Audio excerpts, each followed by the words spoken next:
Good morning. कैसे हैं आप सब? 11th क्लास हम चैप्टर डिस्कस कर रहे हैं डाइजेशन एंड एब्जॉर्प्शन, और प्रीवियस क्लास में हमने इस चैप्टर को स्टार्ट कर दिया था। अभी हम टीथ के बारे में डिस्कशन कर रहे हैं। पिछली क्लास में मैंने आपको टीथ की स्ट्रक्चर के बारे में समझाया और उससे रिलेटेड कुछ टर्म्स भी बताई मैंने आपको। हम टीथ फॉर्मूला को डिस्कस कर रहे हैं, ठीक है बेटा? तो इसको कंटिन्यू करते हैं आगे।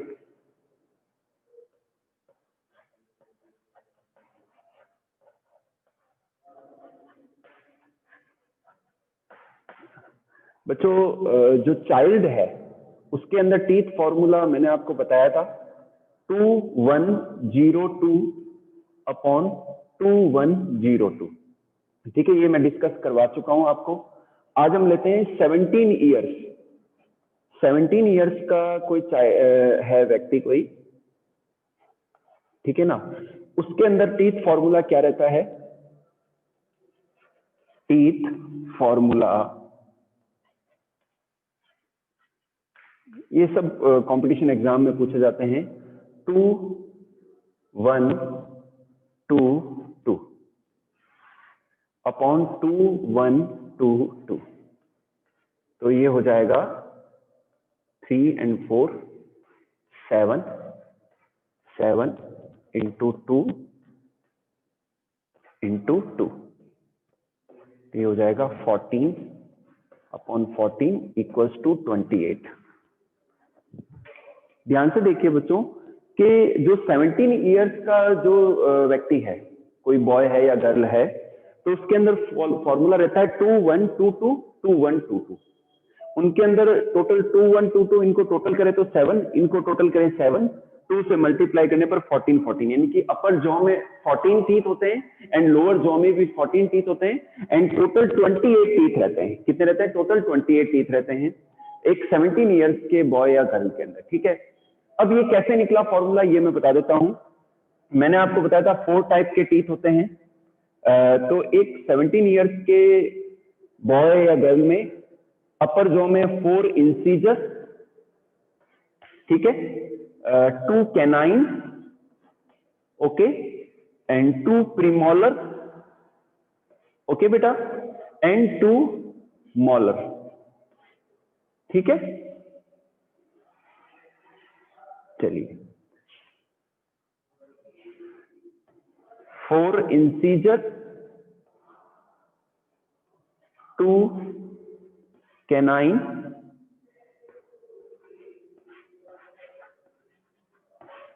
2 प्रीमोलर एंड 2 मोलर,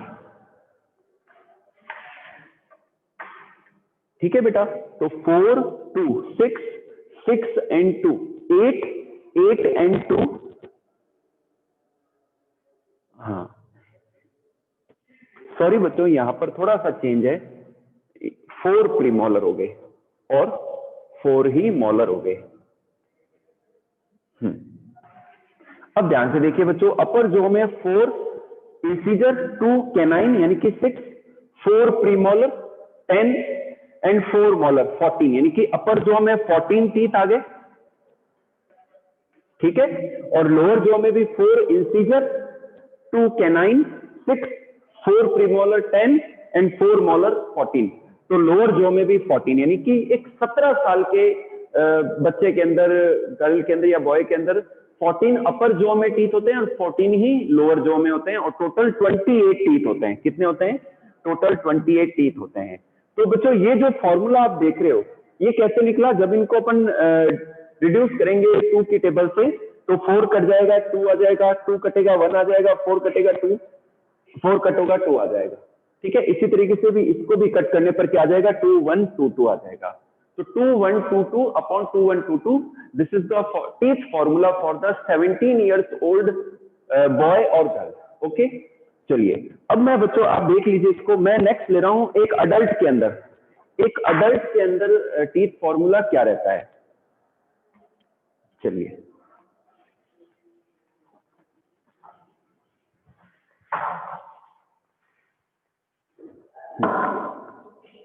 थर्ड हम ले रहे हैं एक अडल्ट के अंदर टीथ फॉर्मूला, ठीक है? 1 2 3 अपॉन 2 1 2 3। तो बच्चों 2 + 1 + 2 5 + 3 8, ठीक है। और इनका भी टोटल करने पर कितना आएगा? 8 आएगा। इनको बच्चों अपन 2 से मल्टीप्लाई करते हैं अगर, तो आंसर आएगा 16/16, यानी कि टोटल 32। यानी कि बच्चों एक अडल्ट के अंदर टोटल 32 टीथ होते हैं। कितने होते हैं?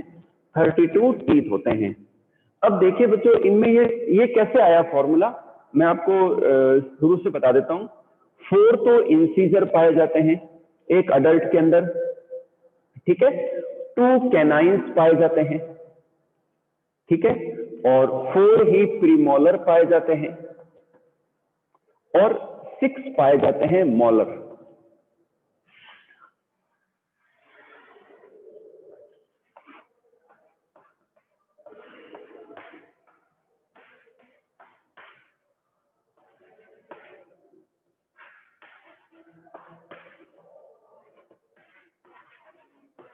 ये देखिए बच्चों, एक अडल्ट के अंदर अपर जॉ में, मैं लिख देता हूं अपर जॉ,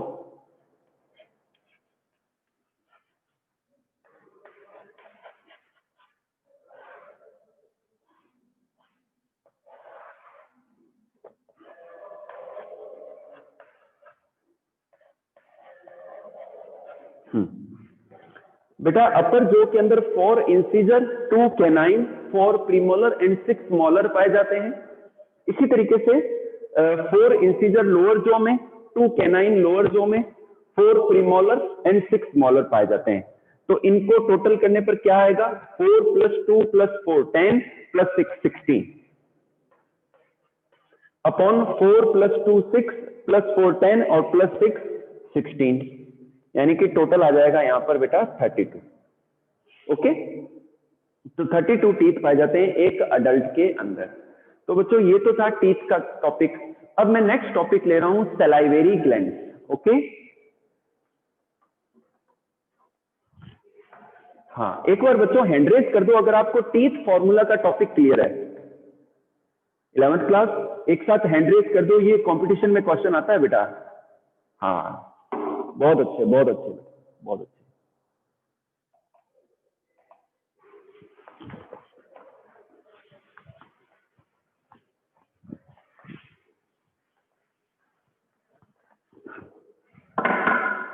नेक्स्ट टॉपिक ले रहे हैं अपन सलाइवेरी ग्लैंड।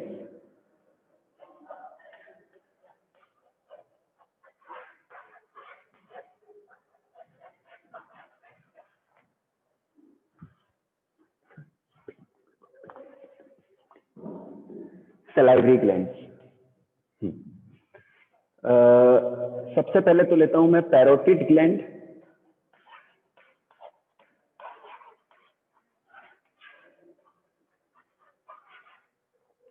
सेकंड है सब मैक्सिलरी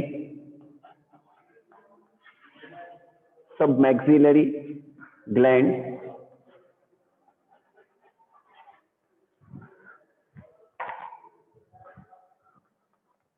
और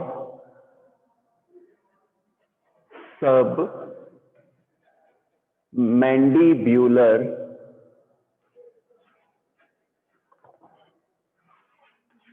gland, and third is the sublingual gland.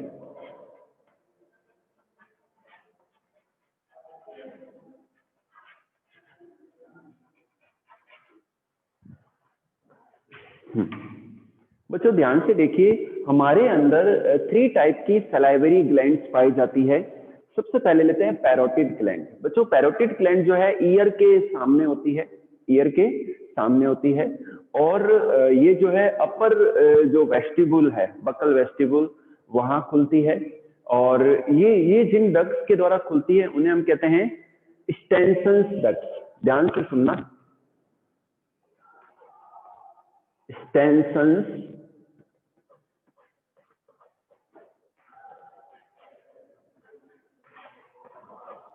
Ducts, ठीक है। और ये हो गया वार्टन्स।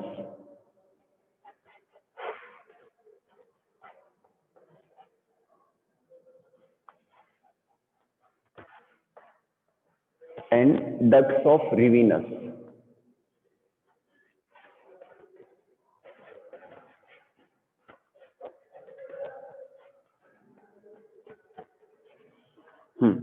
ध्यान से देखिए बच्चों, जो पैरोटिड ग्लैंड है वो इंटरनल पार्ट में कान के अंदर की और सामने की ओर होते हैं ये, और अपर वेस्टिब्यूल में ओपन होते हैं स्टेंसन्स डक्ट्स के द्वारा।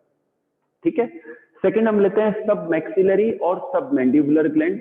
ये हमारे टंग के निचले हिस्से में, मतलब जो लोअर और अपर जो का कॉर्नर है लास्ट में, वहां पाए जाते हैं ये। ठीक है। और ये खुलते हैं टंग के नीचे वाले जो कैविटी है वहां पर ओपन होती है ये। कौन सी डक्ट्स के द्वारा? वार्टन्स डक्ट्स के द्वारा। किसके द्वारा? वार्टन्स डक्ट्स के द्वारा। ठीक है। फिर लेते हैं सब लिंगुअल ग्लैंड, जो कि हमारे टंग के नीचे होती है, आगे के हिस्से में, निचले पार्ट में होती है। और ये डक्ट्स ऑफ रिविनस, ध्यान से सुनना, डक्ट्स ऑफ रिविनस के द्वारा बकल कैविटी में खुलती है ये। ठीक है बेटा। अब बात करते हैं जो सलाइवरी ग्लैंड है बच्चों, इनके द्वारा सलाइवा रिलीज होता है। क्या रिलीज होता है? सलाइवा रिलीज होता है।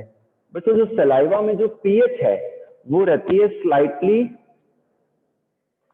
6.8,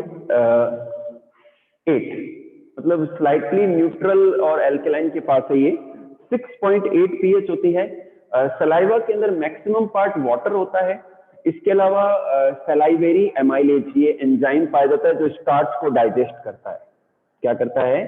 स्टार्च को डाइजेस्ट करता है। क्या नाम है एंजाइम का? Salivary amylase. Okay. Salivary amylase enzyme पाया जाता है। इसके अलावा म्यूकस पाया जाता है एंड थायोसाइनेट। ठीक है। म्यूकस एंड थायो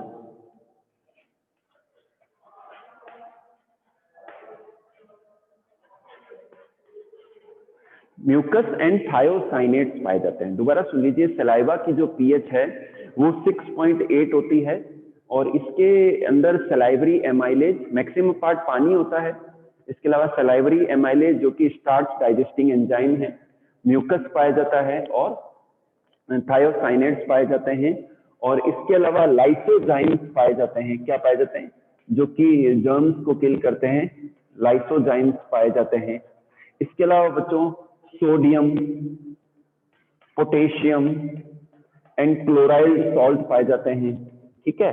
और एक दिन के अंदर हमारे मुंह के अंदर लगभग 1.5 लीटर, यानी कि 1500 मिलीलीटर सलाइवा पोर होता है हमारे माउथ कैविटी के अंदर। ठीक है।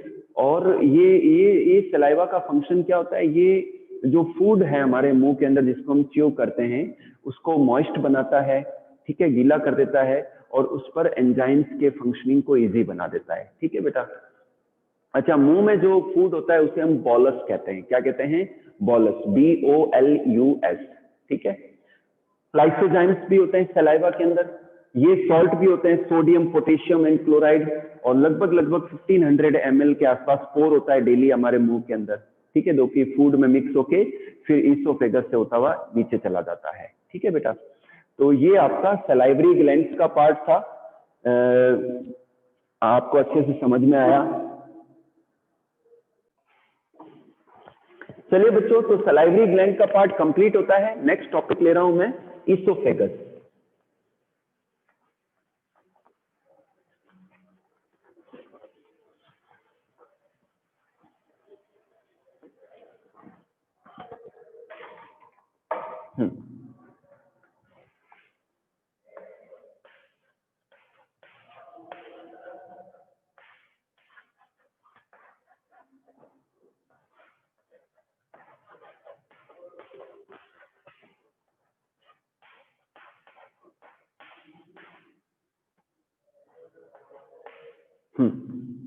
बच्चों ध्यान से देखिए, ईसोफेगस को समझाने से पहले मैं फेरिंक्स के बारे में बताऊंगा।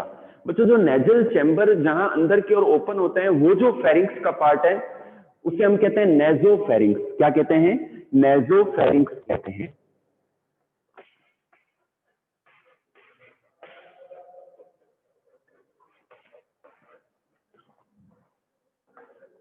हाँ, ठीक है बेटा।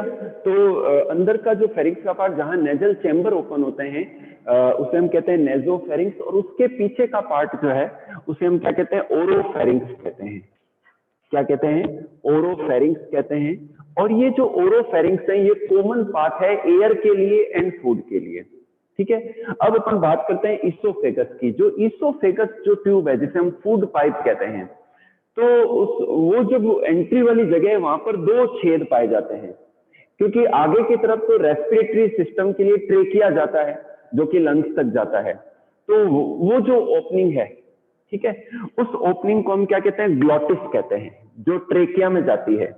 तो उसे हम क्या कहते हैं, ग्लॉटिस कहते हैं। और उसे एक कार्टिलेज की फ्लैप कवर करती है जिसे हम एपिग्लॉटिस कहते हैं। क्या कहते हैं, एपिग्लॉटिस कहते हैं। ठीक है, दोबारा सुन लीजिए। फूड पाइप के जस्ट आगे की ओर ट्रेकिया शुरू होता है जो कि लंग्स तक जाता है। तो उनके इनिशियल छेद को हम क्या कहते हैं, ग्लॉटिस कहते हैं। और उस ग्लॉटिस को कवर करता है एपिग्लॉटिस, जो कि एक कार्टिलेजिनस फ्लैप है। ओके, तो ये तो हो गई उसकी ट्रेकिया की बात। अब बात करते हैं इसके जस्ट बैक साइड में ईसोफेगस होता है, उसके शुरुआती पोर को हम क्या कहते हैं, गलेट कहते हैं। क्या कहते हैं, गलेट कहते हैं। ठीक है, तो गलेट कहते हैं। और ईसोफेगस के अंदर बच्चों इस तरीके से मूवमेंट होता है।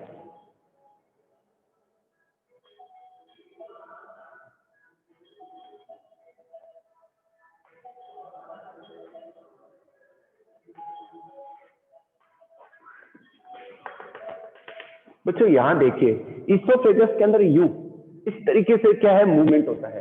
तो मूवमेंट, इस मूवमेंट को हम क्या कहते हैं, पेरिस्टालिसिस कहते हैं। क्या कहते हैं, पेरिस्टालिसिस कहते हैं। ठीक है, तो ये जो मूवमेंट है इससे क्या है कि फूड को, बॉलस को पुश लगता है और बॉलस मूव कर जाता है स्टमक के अंदर। किसके अंदर मूव कर जाता है, स्टमक के अंदर मूव कर जाता है। ओके बेटा, तो ये था ईसोफेगस का पार्ट। नेक्स्ट लेते हैं अपन, नेक्स्ट टॉपिक लेते हैं स्टमक।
हम्म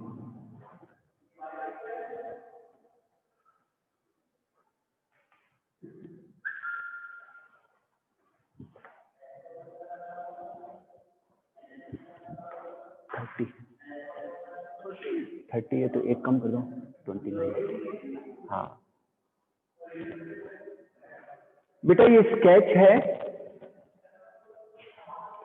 स्टमक की। इसके 4 पार्ट्स हैं। एक तो है कार्डियक पार्ट,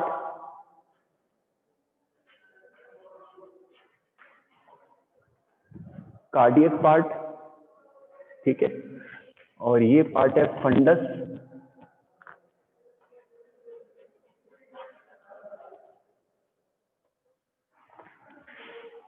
फंडस। और ये है पाइलोरस, कार्डियक, फंडस। और ये है बॉडी।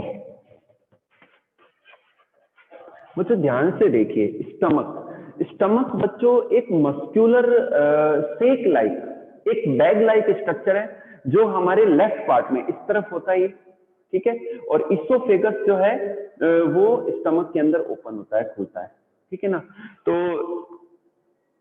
इसे हम कार्डियक ऑरिफिस कहते हैं, जहां से खुलता है इसे हम क्या कहते हैं, कार्डियक ऑरिफिस कहते हैं, कार्डियक ऑरिफिस, ठीक है। तो इसका बच्चों ये जो पार्ट है इसे हम कहते हैं लेफ्ट कर्वेचर,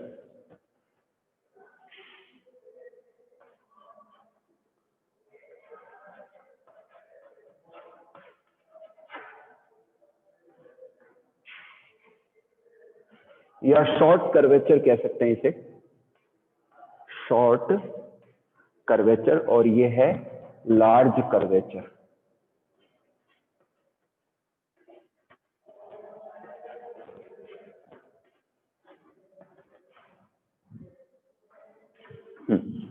बच्चों ध्यान से देखिए, आपको स्ट्रक्चर बिल्कुल अच्छे से, बच्चों मैं आपसे जो बच्चे मेरे से पहले से पढ़ते आ रहे हैं उनको अच्छे से पता है, मैं डायग्रामेटिकली आपको एक एक चीज इतनी बारीकी से क्लियर करूंगा कि आपको कहीं दिक्कत नहीं आएगी कंसेप्ट को समझने में। और स्पेशली ह्यूमन फिजियोलॉजी में तो दिक्कत आएगी ही नहीं आपको, क्योंकि ह्यूमन फिजियोलॉजी के अंदर बच्चों जितने भी टॉपिक हैं, बॉडी के जितने भी ऑर्गन हैं, उनको अपन डायग्रामेटिकली डिस्कस करेंगे, तो टॉपिक इजीली आपको एब्जॉर्ब हो जाएगा।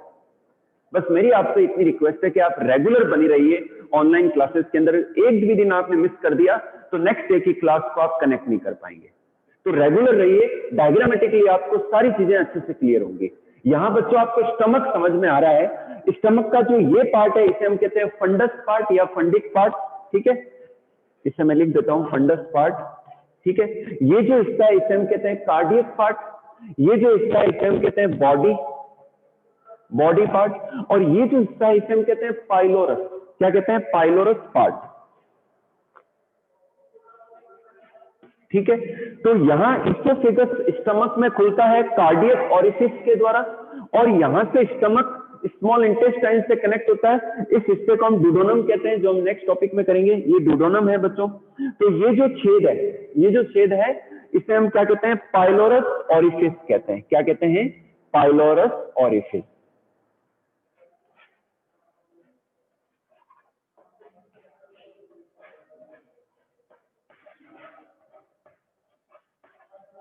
ये देखिए बच्चों, इसे हम क्या कहते हैं, पाइलोरस ऑरिफिस कहते हैं। इस छेद को ध्यान से सुनना आप, ठीक है। और ये जो हिस्सा है स्मॉल इंटेस्टाइन का, इसे हम डुडोनम कहते हैं, जो कि हम नेक्स्ट टॉपिक में लेंगे। क्या कहते हैं इसे हम, डुडोनम, ठीक है। तो ये बच्चों एक मस्कुलर ऑर्गन है, और स्टमक की वॉल के अंदर काफी सारी ग्लैंड्स पाई जाती है, सरफेस ग्लैंड्स पाई जाती है फोल्ड बनने से, ठीक है, एपिथेलियम से।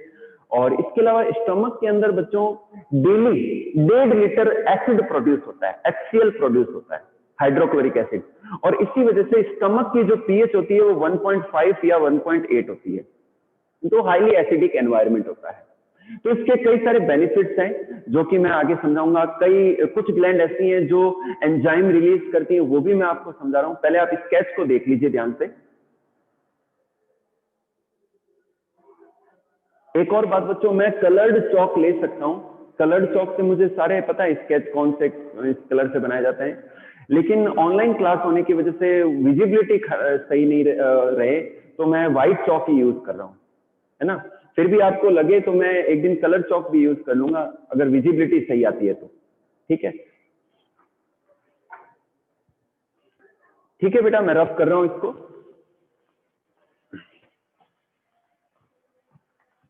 अच्छा बच्चों, ये जो इसोफेगस स्टमक में जहां खुलता है वहां भी स्फिंक्टर पाए जाते हैं जो फूड की एंट्री को कंट्रोल करते हैं। और इसी तरीके से जो पाइलोरस ऑरिफिस है, स्टमक जो डुडोनम पार्ट में खुलता है, वहां भी कुछ इंस्पेक्टर पाए जाते हैं जो कि कंट्रोल करते हैं फूड के आगे मूवमेंट को, ठीक है बेटा। चलिए बच्चों, अब हम बात करते हैं कौन कौन सी ऐसी सेल्स हैं, गैस्ट्रिक ग्लैंड्स जिन्हें कहते हैं। स्टमक के अंदर जो ग्लैंड्स हैं इन्हें हम गैस्ट्रिक ग्लैंड्स कहते हैं। और ये कौन कौन सी एंजाइम रिलीज करते हैं, सबसे पहले लेते हैं हम चीफ सेल्स। चीफ सेल्स या फिर इन्हें हम पेप्टिक सेल्स भी कहते हैं। क्या कहते हैं? चीफ सेल्स, और इन्हें हम पेप्टिक सेल्स भी कहते हैं। ओके बेटा, अब चीफ सेल्स के द्वारा कौन कौन से एंजाइम रिलीज होते हैं? एक तो पेप्सिनोजन, पेप्सिनोजन, ठीक है, एक प्रोरेनिन और एक गैस्ट्रिक लाइपेज।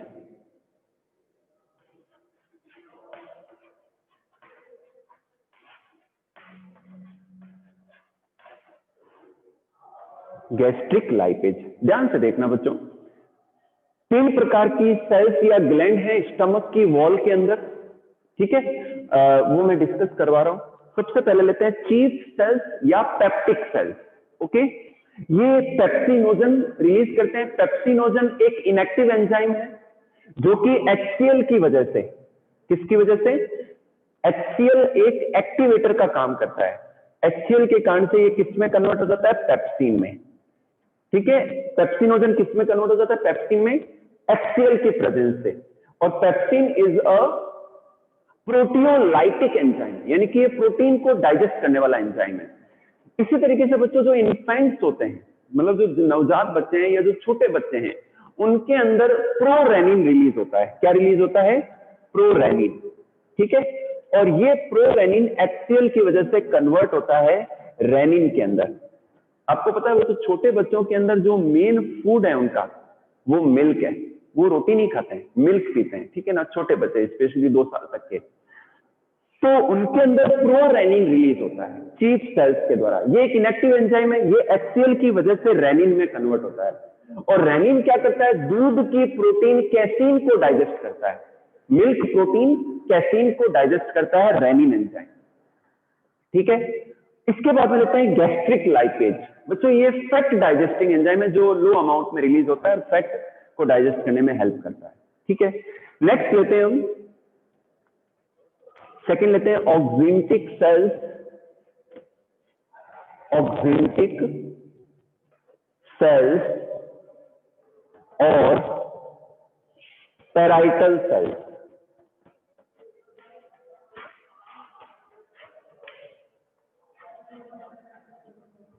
ऑक्सिंटिक सेल्स और पैराइटल सेल्स। श्वेत कुछ पूछना है क्या?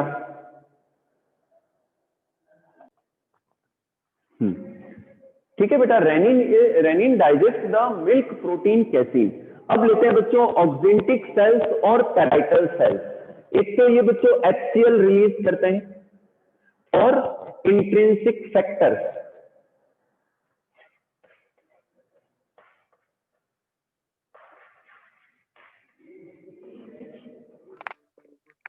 इंट्रिंसिक फैक्टर रिलीज करते हैं, ठीक है।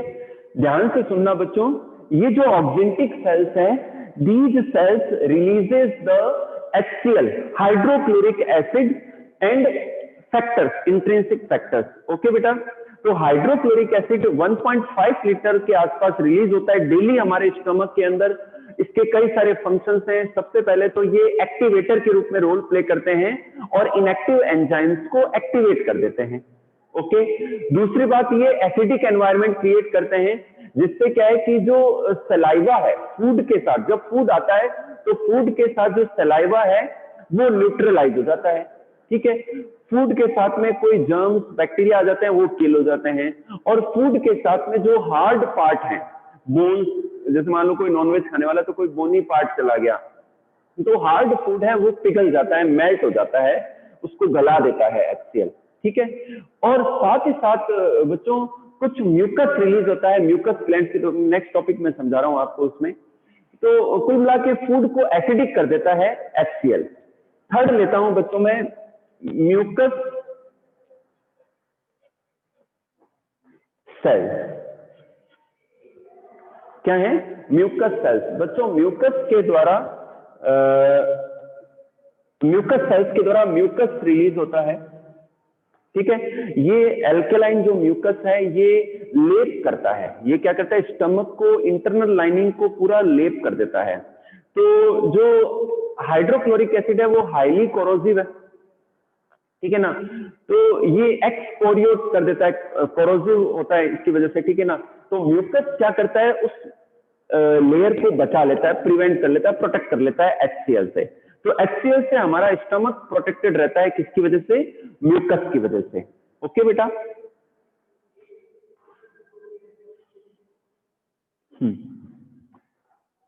तो ये जो 3 टाइप की सेल्स हैं, एंजाइम्स, HCl एंड म्यूकस को रिलीज करती हैं, ठीक है। अब बात करते हैं स्टमक के अंदर बच्चों 4 से 5 आवर्स तक, स्टमक के अंदर 4 से 5 आवर्स तक फूड पड़ा रहता है। फूड का सेमी डाइजेशन हो जाता है, फूड के अंदर जो प्रोटीन है वो डाइजेस्ट होना स्टार्ट हो जाती है, कुछ अमाउंट में जो फैट है वो भी डाइजेस्ट होना शुरू हो जाता है। इसके अलावा मस्कुलर ऑर्गन होने से क्या है कि मूवमेंट होता है, जिसकी वजह से क्या चर्निंग होती है, फूड की चर्निंग होती है। और स्टमक में पड़े एसिडिक फूड को हम क्या कहते हैं, काइम कहते हैं। स्टमक में पड़े एसिडिक फूड को हम क्या कहते हैं बच्चों, काइम कहते हैं, CHYME, काइम, ठीक है। 4 से 5 घंटे बाद पड़े रहने के बाद जो फूड है, जो काइम है, वो मूव करता है डुओडेनम के अंदर। तो वहां के स्फिंक्टर खुलते हैं और वहां से पाइलोरिक ओरिफिस के द्वारा जो फूड है डुओडेनम के अंदर आ जाता है। अब जो फूड है वो मूव करता है स्मॉल इंटेस्टाइन के अंदर, ठीक है बेटा। तो आज के क्लास में बच्चों हम इतना ही करेंगे, रिमेनिंग टॉपिक्स को हम कल की क्लास में डिस्कस करेंगे। ओके।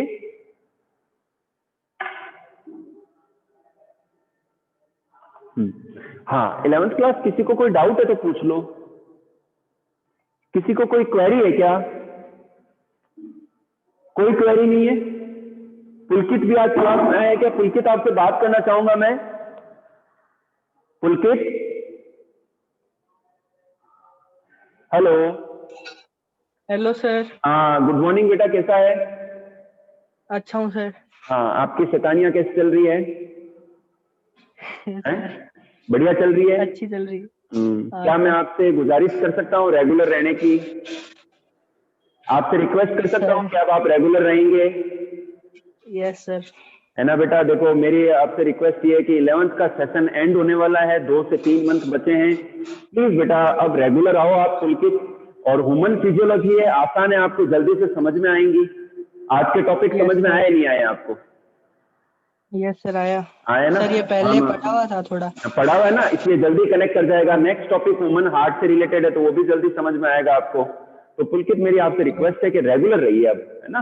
तो इससे क्या होगा, कम से कम जो बचे हुए 7-8 चैप्टर है वो आपको अच्छे से समझ में आए। ठीक है बेटा? ठीक है, ओके सर। चलो। हाँ, यस सर। ठीक है, ठीक है बेटा, ठीक है।